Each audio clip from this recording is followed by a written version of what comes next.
Hello everyone. आज हम लोग डिस्कस करने वाले हैं इक्वेशन ऑफ एसएचएम के बारे में। इक्वेशन ऑफ एसएचएम क्या होता, उसे डिटर्मिनेट कैसे किया जाता, उसकी एप्लीकेशन क्या है एसएचएम के अकॉर्डिंग, और एसएचएम के हेल्प से क्वेश्चंस को सोल्व करने में उसकी एप्लीकेशन क्या होगी। तो आज हम लोग इन सारे टॉपिक्स के ऊपर डिस्कस करने वाले हैं। तो पहले मैं हेडिंग दे दूं equation of SHM.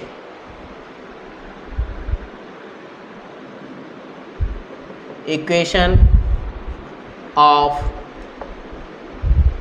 SHM that means equation of simple harmonic motion. आखिरकार सिंपल हार्मोनिक मोशन की जो इक्वेशन होती है वो होती क्या है, उससे आप लोग समझेंगे क्या। तो कहा जाता कि जो इक्वेशन ऑफ एसएचएम होता वो क्या रिप्रेजेंट करता है, तो कहता है कि इक्वेशन ऑफ एसएचएम जो होते हैं वो रिप्रेजेंट करते हैं क्या, तो ऑब्जेक्ट की डिस्प्लेसमेंट। कैसी डिस्प्लेसमेंट ऑब्जेक्ट की, तो अबाउट द मीन पोजीशन। ऐसे समझिए कि कोई ऑब्जेक्ट जो है सिंपल हार्मोनिक मोशन में तो अपने मेन पोजीशन के अबाउट ऑसिलेट कर रहा है पीरियोडिकली, तो एट टाइम टी पे मीन पोजीशन के अबाउट उसकी जो डिस्प्लेसमेंट होगी उसको तो मैथमेटिकली रिप्रेजेंट करना है ना। तो वही डिस्प्लेसमेंट को जब हम लोग मैथमेटिकली दिखाते हैं तो वह इक्वेशन ऑफ एसएचएम कहलाता है। अब हम लोग उसको डिटर्मिनेट कैसे करेंगे, ये बातें मायने रखती है। ये बातें पर हम लोग आज फोकस करेंगे। तो पहले मैं बता दूं इक्वेशन ऑफ एसएचएम क्या है। तो represent the position of particle, position of particle, oscillating particle about mean position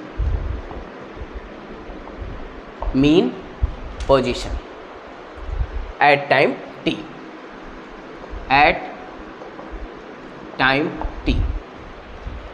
अब बात होती है कि इसको डिटर्मिनेट कैसे करेंगे, इस इक्वेशन को समझेंगे कैसे।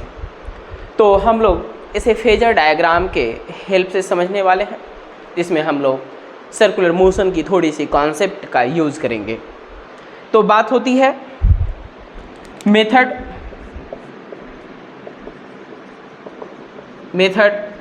To find the equation of SHM. तो कहता कि यदि आप इक्वेशन ऑफ एसएचएम को फाइंड करना चाहते हैं तो उसके लिए सर्कुलर डायग्राम का यूज कीजिए। ऐसे यूज करेंगे तो लेट कीजिए कि let an object moving on circular path with constant angular velocity omega, then its projection upon diameter of circular path represent the displacement of particle about the mean position at time t and it help to find the equation of SHM। अब वो कैसे होगा जरा देखना। Late कर लेते हैं कि ऑब्जेक्ट जो है इस सर्कुलर पाथ के ऊपर रोटेट कर रहा है। लेट कर लेते हैं तो इसके अपने कुछ एक्सिस तो हो सकते हैं ना इस सर्कुलर पाथ का। इस सर्कुलर पाथ का लेट कर लेते हैं जो टू डायमेंशनल एक्सिस है वो x है और ये y है। ऑब्जेक्ट लेट कर लेते हैं कि एट t = 0 से मूव करने के लिए स्टार्ट किया और एक क्लॉकवाइज में जा रहा है, क्लॉकवाइज डायरेक्शन में एक एंगुलर वेलोसिटी ओमेगा के साथ मूव कर रहे हैं। सपोज कर लो कि एट टाइम t पे ऑब्जेक्ट दिस पोजीशन पे आ चुका है। कितने टाइम पे, एट टाइम t पे। तो ये टोटल कितना डिस्टेंस मूव किया मीन पोजीशन के अबाउट, तो इसके बारे में हम लोग बात करेंगे। हम लोग इसके बारे में बात करते हैं। तो लेट कर लेते हैं कि जो पार्टिकल एट टाइम टी पे है वो टोटल कितना एंगुलर डिस्टेंस मूव किया। तो आप लोग तो जानते ही हो कि एंगुलर डिस्टेंस के लिए एक रिलेशन होता है ओमेगा = θ/t। तो एंगुलर डिस्प्लेसमेंट क्या हो जाएगा, θ = ωt। तो मेन पोजीशन के अबाउट जो एंगुलर डिस्प्लेसमेंट कवर किया जाएगा एट टाइम टी पे वो क्या हो गया आपका ओमेगा टी। अब ये जो लाइन बन रहा है आपका ओ, लेट कर लेते हैं कि पॉइंट पी है ओपी, ओपी क्या होगा, तो मैक्सिमम डिस्प्लेसमेंट होगा अबाउट मीन पोजीशन। और आप लोग जानते हो कि मैक्सिमम डिस्प्लेसमेंट जो होते हैं वह एम्पलीट्यूड कहलाता है। ये क्या कहलाएगा आपका एम्पलीट्यूड।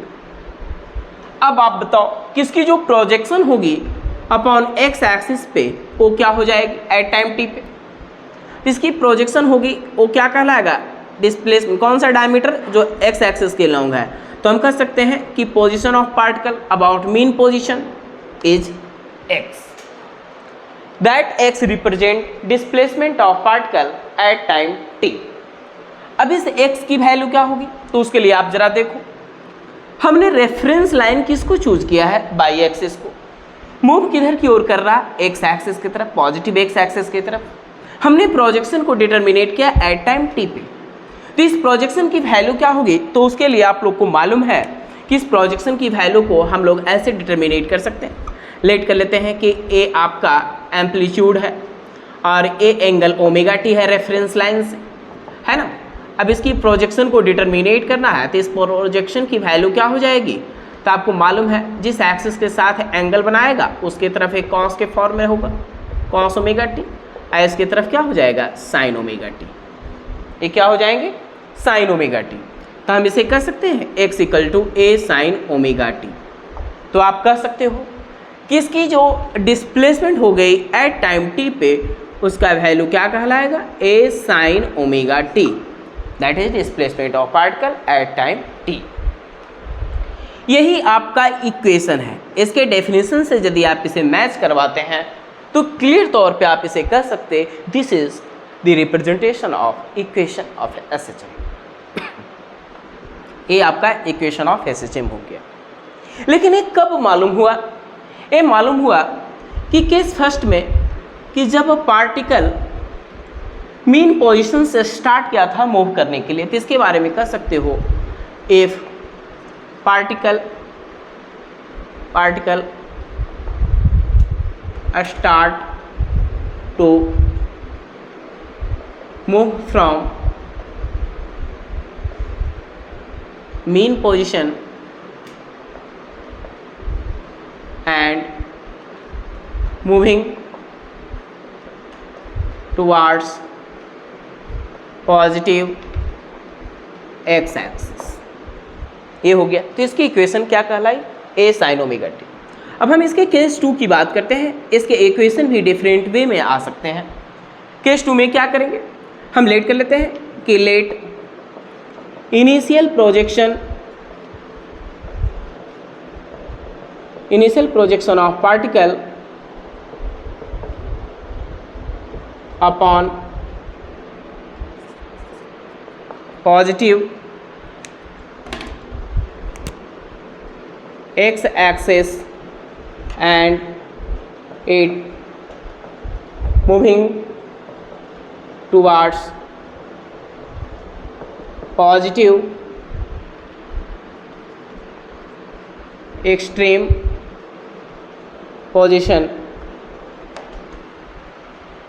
तो इसको कैसे डिटरमिनेट करेंगे, तो हम इधर इसे बता सकते हैं।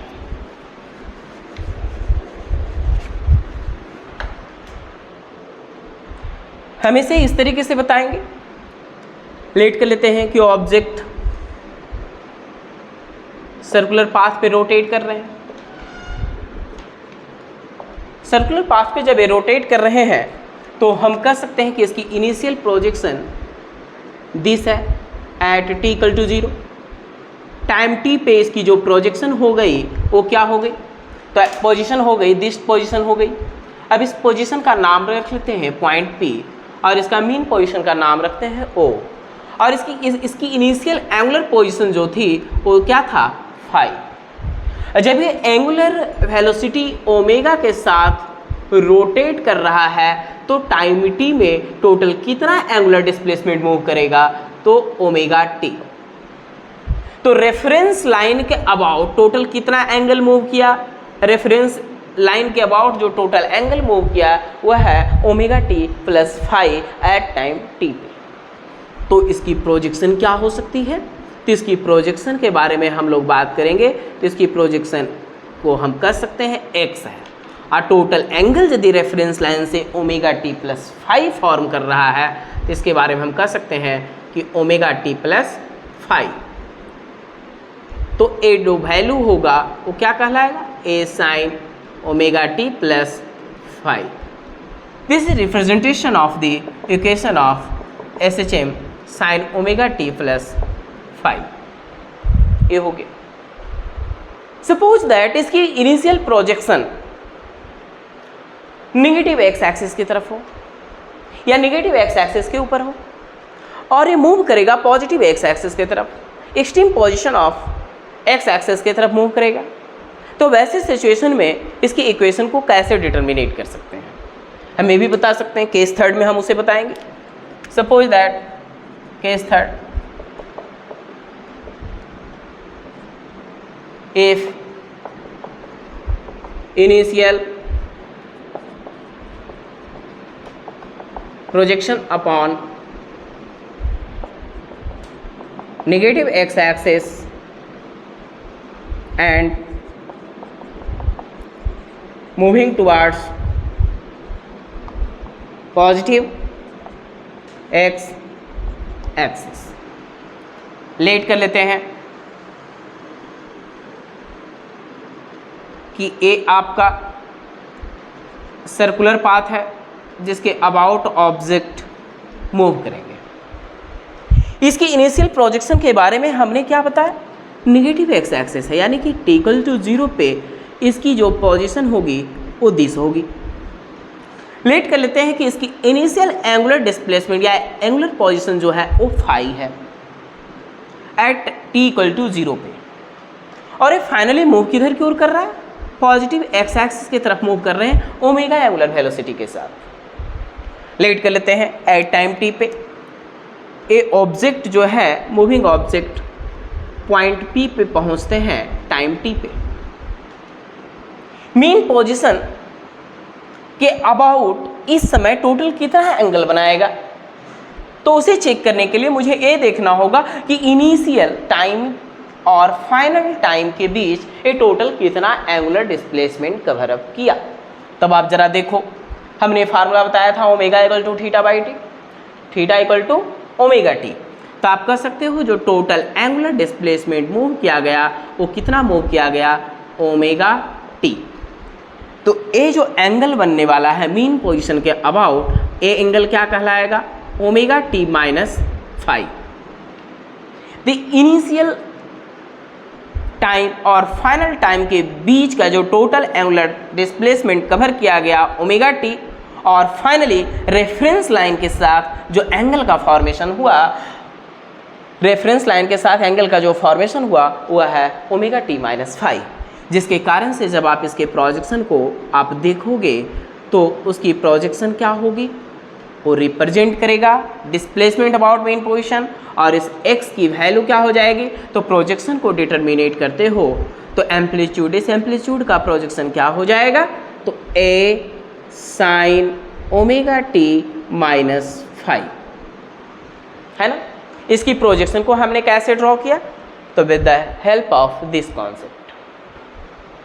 अब आप कह सकते हो कि ए भी क्या है, इक्वेशन ऑफ SHM ही है। इस इक्वेशन ऑफ SHM में इसके जो टर्म्स हैं, इसके जो रिप्रेजेंटेशन है, सिंबॉलिकली रिप्रेजेंटेशन के तौर पे जो अल्फ़ाबेट दिख रहा है, ये क्या रिप्रेजेंट करता है, इसके बारे में भी जानिए।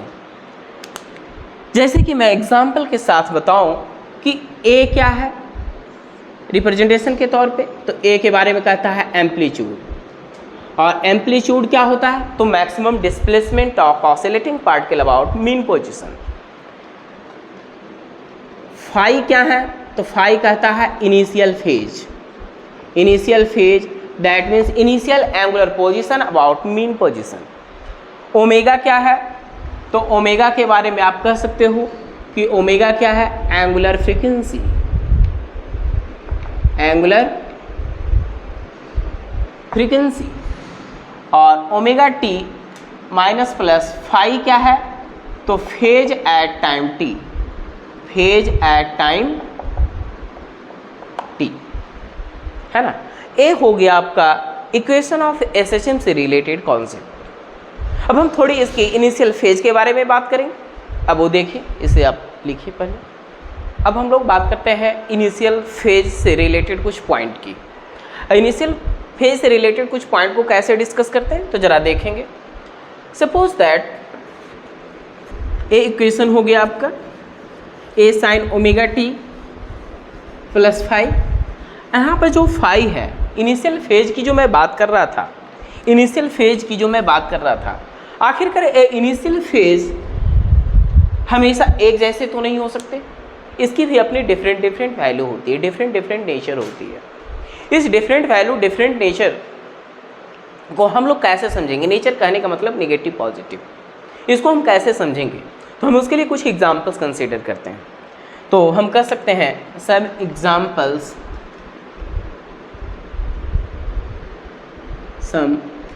एग्जाम्पल्स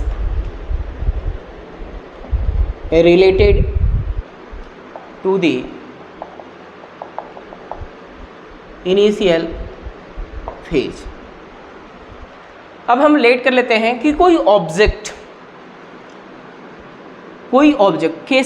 केस वाइज हम कंसीडर करके समझाते हैं।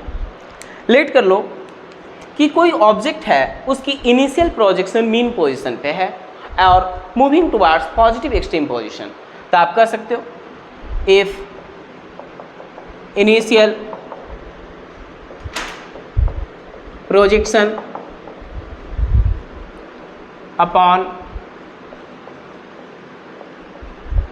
mean position and moving towards positive extreme position, extreme position, उसे कैसे समझते हैं? तो आप ऐसे देखिए, सपोज कर लेते हैं कि N object moving upon circular path, आप उसके रेफरेंस लाइन को दिखाइए। रेफरेंस लाइन को आपने बाई बताया, इसके डायमीटर को आपने एक्स बताया, ए आपने मीन पोजीशन को बताया। इनिशियल प्रोजेक्शन के बारे में बात किया तो एट टी इक्वल टू 0 पे इसकी जो प्रोजेक्शन है वो क्या है? आपका मीन पोजीशन पे है, यानी कि फाई की वैल्यू यहाँ पर क्या कहलाएगी? 0। और ये मूव किधर की ओर कर रहा है? मूव कर रहा है पॉजिटिव एक्सट्रीम पोजीशन के अबाउट ओमेगा एंगुलर वेलोसिटी के साथ। तो इसकी इनिशियल एंगुलर पोजीशन यानी कि इनिशियल फेज की वैल्यू क्या कहलाएगी? 0। तो इक्वेशन क्या कहलाएगा एट टाइम टी पे? तो एट टाइम टी पे यदि आप इसकी प्रोजेक्शन को ड्रॉ करते हैं तो ये कहलाएगा आपका ए साइन ओमेगा टी। क्यों? क्योंकि ये एंगुलर डिस्प्लेसमेंट कितना मूव किया? तो ओमेगा टी। तो आप कह सकते हो x equal to a sine omega t. अब हम बात करते हैं इसके केस सेकंड की। केस सेकंड में सपोज दैट इसकी इनिशियल प्रोजेक्शन एक्सट्रीम पोजीशन पे हो, तो क्या हो सकता? ऐसा भी तो हो सकता है कि ए मैक्सिमम पोजीशन से स्टार्ट ही करे। तो वैसे सिचुएशन में कैसे समझेंगे? तो हम लेट कर लेते हैं if initial projection from positive extreme position, positive extreme position. अब आप जरा देखिए यहाँ पे, लेट कर लेते हैं पॉजिटिव एक्सट्रीम पोजीशन से यदि ये इनिशियल प्रोजेक्शन को ड्रॉ किया है टी इक्वल टू 0 पे, तो इसकी रेफरेंस लाइन के साथ टोटल एंगल का फॉर्मेशन कितना हो रहा है? π/2। तो हम कह सकते हैं कि इनिशियल फेज की वैल्यू कितनी हो जाएगी? π/2। इफ फाई की वैल्यू क्या हो गई? π/2। अब ऐसा भी हो सकता है कि पार्टिकल मीन पोजीशन से अपनी प्रोजेक्शन को स्टार्ट कर रहा हो पर मूव किधर की ओर कर रहा है? निगेटिव एक्स एक्सिस की तरफ। समझ गए? जैसे कि एग्जांपल के तौर पे ऐसे समझिए कि कोई स्प्रिंग ब्लॉक सिस्टम है, स्प्रिंग ब्लॉक सिस्टम है, मीन पोजीशन के अबाउट ऑब्जेक्ट मूव किधर की ओर कर रहा है? इधर की ओर, है ना। फिर लौट के इधर की ओर आएगा, फिर लौट के इधर की ओर जाएगा, फिर यहाँ से फिर लौट कर इधर की ओर आएगा। इस तरीके से ऑसिलेट कर रहे हैं रेगुलरली, उसे हम सर्कुलर पाथ पे दिखा रहे हैं और उसकी इनिशियल पोजीशन को फेज के साथ दिखा रहे हैं। तो अब जरा देखिए केस 3 में हम इसे क्या कहते हैं।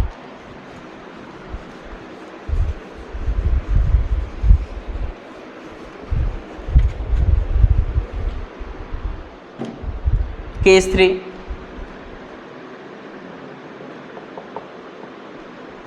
केस 3 में if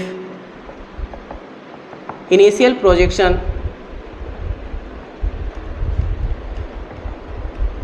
at mean position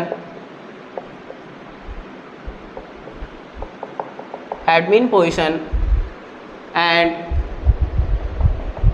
moving towards negative x axis, just आप ऐसे देख सकते हो।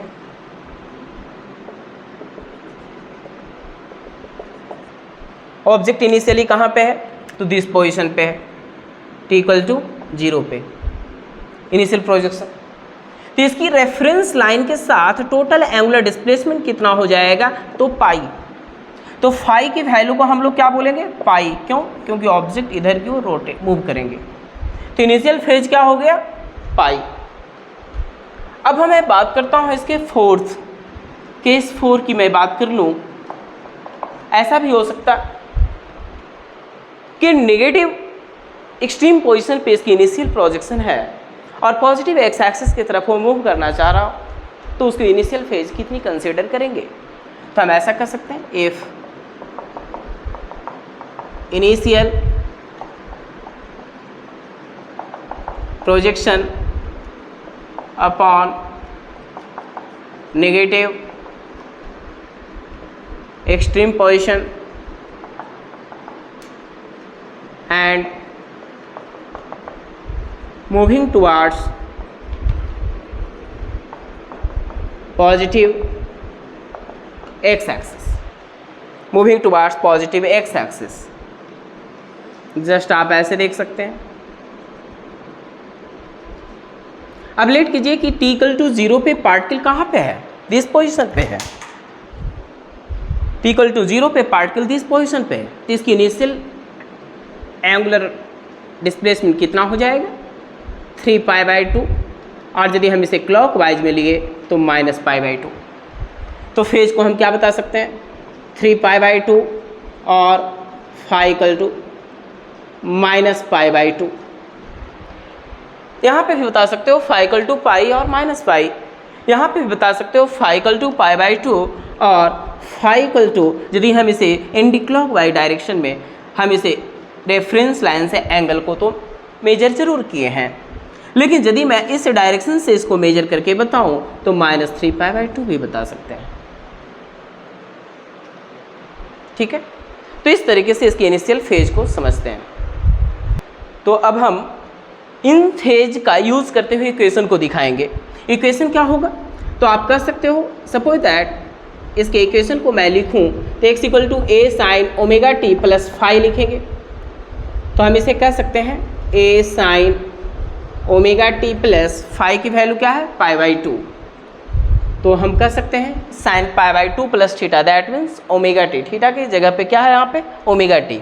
तो हम इसे बता सकते हैं x = a cos ωt। Clear. यहाँ पे मैं बात करूँ दूसरे कंडीशन की, कि दूसरा कंडीशन में क्या था, φ=π हो जाएगा। तो x की वैल्यू को हम क्या लिखेंगे, a sin ωt plus phi की जगह पर क्या है, पाई। तो आप जानते हो ना sin पाई प्लस थीटा क्या होता है, माइनस साइन थीटा। तो हम यहाँ पे क्या लिखेंगे, x = -a sin ωt, क्योंकि थीटा के जगह पे यहाँ पे क्या है, ωt। अब मैं इस कंडीशन की बात कर लूँ कि इस कंडीशन में क्या हो जाएगा। तो इस कंडीशन की बात करेंगे तो x = क्या हो जाएगा, a sin, यहाँ पर से फाई की क्या कंसीडर करेंगे, फाई की वैल्यू 3π/2, तो ωt प्लस 3π/2। तो इसकी वैल्यू कितने हो जाएंगे, तो आपको मालूम है साइन 3π/2 प्लस थीटा क्या होता, तो sine 3π/2 plus theta minus cos theta होता। तो आप यहाँ से कर सकते हैं x = -a cos ω t। Quadrant rule से आप लोग जानते हो, ये वैल्यू हो गया। इसी इक्वेशन को हम लोग इसे यूज़ करते हैं।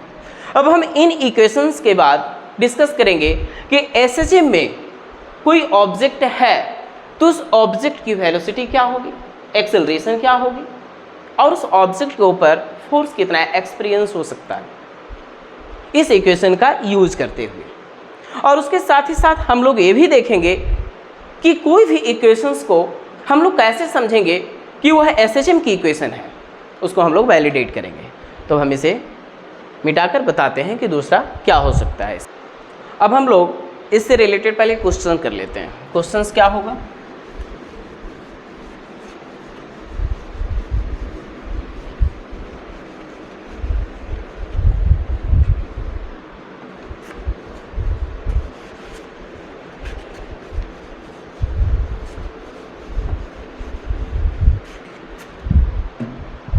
लेट कर लेते हैं कि कोई ऑब्जेक्ट है जो एसएचएम में है, वो किस इक्वेशन को फॉलो कर रहा है, वो इक्वेशन को फॉलो कर रहा है x = 10 sin 10πt प्लस π/3। तो कहता एट टाइम t पे एम्पलीट्यूड क्या होंगे,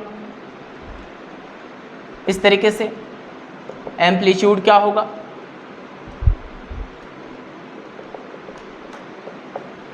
एंगुलर फ्रीक्वेंसी क्या हो जाएंगे, एंगुलर फ्रीक्वेंसी क्या हो जाएंगे,